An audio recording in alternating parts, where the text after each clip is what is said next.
Bonjour à tous, aujourd'hui une nouvelle vidéo pour expliquer un petit peu la vectorisation et comment faire pour avoir plusieurs parties de dessin quand il est en couleur. Donc là je pense surtout quand on veut faire du flex ou du vinyle. Alors je tiens quand même à préciser que je suis pas du tout experte dans ce domaine-là puisque j'en fais très rarement et que s'il faut, il y a d'autres méthodes plus rapides que ce que je vais vous proposer. Voilà. Je vous prie d'avance de m'excuser si finalement il y a quelqu'un qui vous parle d'une autre méthode qui sera plus efficace. Alors, quand on cherche un dessin que l'on va vectoriser pour après faire du flex, etc., vu que j'ai pas un niveau d'expertise très élevé pour le moment, je pense que il est plus facile quand on débute d'opter pour des dessins qui vont avoir un fort contraste entre les couleurs et notamment donc qui vont avoir un contour entre ces couleurs. Donc par exemple, vous voyez ici, ça va être très compliqué à vectoriser parce que les couleurs ne sont pas contrastées par un contour en noir. Donc là, moi je vous déconseille de commencer par ça. Voilà. Après, si quelqu'un vous trouve une méthode pour le faire, eh ben, je suis preneuse aussi parce qu'honnêtement, c'est assez complexe.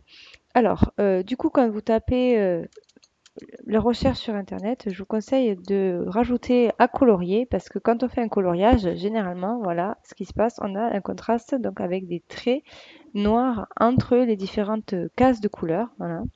Et donc, on cherche un dessin qui nous convient. Et donc là, moi, j'ai opté pour celui-ci, voilà. Donc, pour gagner du temps, je l'ai déjà enregistré sur mon ordinateur et donc je vais vous montrer la vectorisation. Alors, j'attends que ça charge. Voilà, donc ma petite licorne. Euh, pour que ce soit plus grand, pour y voir mieux, je l'augmente donc à 300%, mais bon, là, c'est pas une obligation. Alors, comme pour tout, pour vectoriser, clic droit, vectoriser un objet matriciel. Et donc là, je vais opter donc pour le seuil de luminosité. Donc ça suffit puisque les contrastes sont bien marqués au niveau des contours.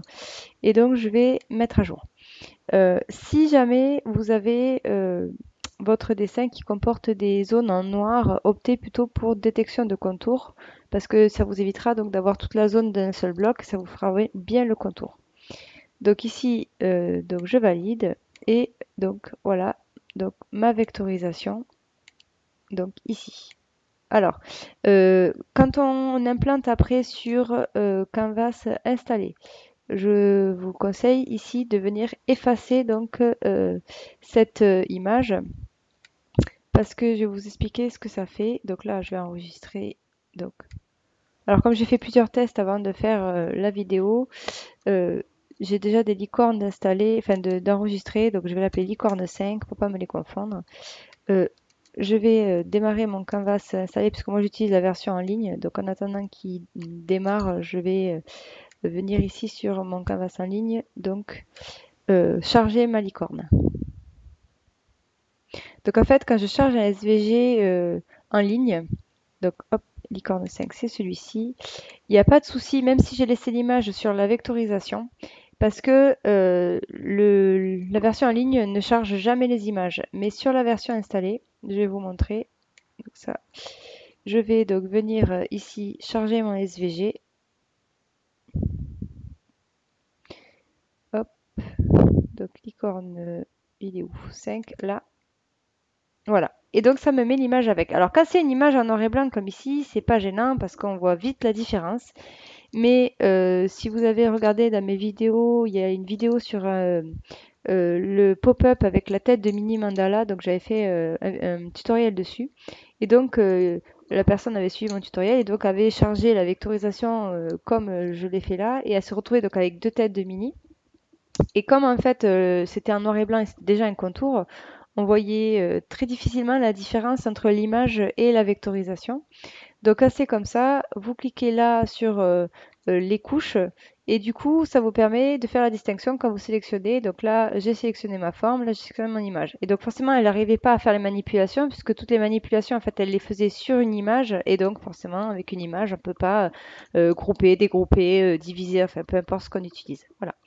Sur la version en ligne, pas de problème puisque je ne charge que ici ma vectorisation. Alors, je vais augmenter la dimension pour faciliter les choses. Donc, hop, 150%. Ok.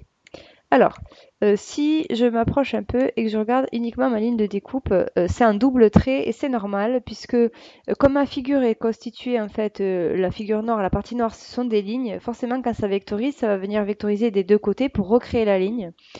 Donc en fait, je vous renvoie à une autre vidéo que j'ai fait. Quand c'est pas ce qu'on veut, justement, quand on veut pas la double ligne, il y a une petite manip à faire pour pouvoir justement effacer cette double ligne. Alors, ici, donc je vais repasser un affichage classique, voilà. Je vais venir donc diviser mon motif pour pouvoir justement faire isoler les couleurs. Alors vous allez voir qu'en fait c'est pas si compliqué, mais parce que le dessin s'y prête bien aussi en fait, hein. Quand on a un dessin qui s'y prête pas bien, forcément c'est plus complexe. Donc ici je viens diviser. Voilà, donc ça, celui-là, je peux l'enlever, je n'en ai pas besoin. Donc ici, je viens au bord pour tirer donc celui-ci. Donc celui-là, je vais le passer en noir pour vous montrer. C'est la partie de flex ou de vinyle selon ce que vous faites qui va vous servir à retracer votre contour quand vous aurez refait votre licorne. Voilà. Et donc maintenant, alors on fait attention, on zoome bien, c'est plus facile à voir. Toutes les zones ici qui sont en roue libre, entre guillemets, forcément, ça crée à chaque fois donc deux parties. Alors là, il y a deux possibilités. Soit vous voulez que, comme sur l'image ici, le cœur de votre licorne qui est sur la fesse ici, ait aussi un contour noir. Dans ces cas-là, euh, cette partie-là, vous l'effacez pas et donc vous la passez en noir. Et quand vous faites votre découpe, vous la faites sur du vinyle noir ou du flex noir, d'accord? Et ici, celui-ci, ce sera celui qui viendra donc à l'intérieur. Et donc, vous le passez de la couleur que vous voulez. Voilà. Ou alors, si vous voulez que votre cœur n'ait pas de contour noir marqué comme le reste, vous refaites un cœur à peu près à la dimension ici, que vous placez donc quand vous allez faire votre thermocollage, vous le placez à cet endroit-là. Voilà. Alors pourquoi il vaut mieux séparer toutes les couleurs? Parce que, alors moi c'est pareil, j'y connais pas grand-chose en flex, mais de ce que j'ai lu, il y a certains flex qui se prêtent pas à la superposition et donc ça se décolle ou ça fait, enfin voilà, ça fait des choses pas belles quand on vient thermocoller par-dessus quelque chose qui a déjà été thermocollé. Voilà. Donc là, en faisant cette méthode-là, toutes les couleurs vont être séparées. Il n'y aura jamais en fait deux couches de flex en contact l'une avec l'autre. Voilà. Donc c'est pour ça que ceux-là, vous pouvez les garder. Et là, pareil, au niveau de la bouche, donc je peux garder ici mon contour que je vais passer en noir. Voilà. Donc là, je peux le faire tout de suite. Ça sera fait la langue que je vais mettre en rose, comme ça. Voilà.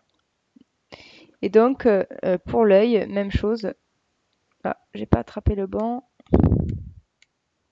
Alors, celui-là, si quand j'arrive pas à attraper ce qu'il y a derrière, j'envoie à l'arrière-plan. Ça me permet de venir, voilà, sélectionner ces morceaux-là. Et là, normalement, j'ai tout puisque c'était pas, voilà, là tout est sélectionné. Donc là, pareil, je vais venir donc le mettre en noir. Donc pour recréer l'œil une fois que j'aurai fini. Parce que du coup là, ça va se découper à l'intérieur ici. Tout ça, ça va être du vide en fait à cet endroit-là. Et donc c'est pour ça qu'en remettant après un morceau de flex par-dessus, ça nous permet de remplir. Voilà. Alors ensuite, du coup, comment on fait? On va venir donc mettre en couleur les différents éléments. Alors la couleur, c'est purement pour le logiciel, hein, puisque quand après on va passer à la découpe, la couleur n'y sera plus. C'est juste pour nous pour s'y retrouver, pour après organiser, si on veut mettre tout coller les éléments de la même couleur pour optimiser l'espace. Donc là, du coup, tout simplement, je vais venir cliquer sur mes éléments un par un. Donc par exemple, là, Julie, je vais le mettre en marron, comme c'est un donut. Le glaçage, je vais le mettre en rose, etc., etc. Et donc, je vais venir faire mes différentes zones. Donc là, c'est à vous de choisir. Alors là, ça, c'est la petite loupe de ma capture d'écran. Donc ça, je l'efface surtout. Voilà. Et du coup, alors je vais pas tout vous faire parce que ça serait une perte de temps. Je vous montre ce que ça donne une fois que c'est terminé. Donc là, j'ai ma licorne. Alors là, moi ici, j'ai opté pour ne pas mettre le contour au cœur et à la langue parce que c'était déjà tout petit, donc je trouvais que c'était peut-être pas judicieux de le faire. Mais là, comme je vous ai expliqué, c'est vous qui voyez. Alors ici, si je redégroupe mes éléments pour vous montrer ce que ça donne en fait réellement. Donc ça, ce sont toutes mes... Alors, il n'y a que la licorne et sa patte que j'ai mis, dont j'ai affiché le contour en fait en noir parce que sinon blanc sur blanc, ben, ça se voit pas. Voilà. Mais du coup, toutes mes autres zones, j'ai enlevé le contour. Et donc, elles sont juste groupées en fait, hein. Donc, si vous voyez que ça donne quand je découpe, chaque zone est une par une. Et ici, alors il y a mon cœur, le cœur, donc la langue et l'œil qui sont restés là, bah, ça c'est normal. Et ici, donc, j'ai la partie qui viendra se mettre par-dessus, enfin, qui va encadrer mes couleurs pour refaire le contour. Voilà. Donc, si j'affiche uniquement mes lignes de découpe, vous voyez bien que ici, je suis bien en double trait partout pour pouvoir justement n'avoir que la ligne du contour. Et ici, donc, on a une seule ligne de découpe puisque ça va découper donc en plein. Voilà, ça va faire des morceaux pleins. Donc là, ça c'était, je raffiche, hop, ça c'était donc la vectorisation de base. Ah, pardon, hop, zoom un peu. Ça c'était donc la vectorisation de base. Ça c'est quand on a donc séparé pour mettre en couleur chaque élément. Et donc là, ça c'est le contour. Voilà. Donc du coup ici, vraiment, ben, on peut faire comme on veut, puisque comme toutes les zones vont être séparées, ben, on va pouvoir mettre les zones de la couleur que l'on veut. Et l'avantage, c'est qu'il n'y aura aucune zone de flex qui vont se superposer. Alors après, évidemment, c'est pas ardu à faire, enfin c'est pas, pardon, facile à faire. Au contraire, c'est ardu quand on va poser le flex, parce que il faut que c'est au millimètre, quoi, hein. Donc il va falloir vraiment être minutieux. Donc là, moi, c'est quelque chose que j'ai jamais fait, honnêtement. Mais bon, faut pas hésiter à demander des conseils sur la pose de flex, puisqu'il y en a qui l'ont fait, qui le font très souvent et donc qui visiblement sont plutôt habiles à la tâche. Voilà. Donc je vais m'arrêter là pour cette vidéo et puis je vais creuser pour des motifs un peu plus complexes, voir un petit peu comment on pourrait faire. En tout cas, bah, ça vous a donné des bases pour la vectorisation en général. Et puis voilà, n'hésitez pas à me dire dans les commentaires si vous avez d'autres questions ou si vous voulez aborder d'autres sujets. Je vous dis à bientôt.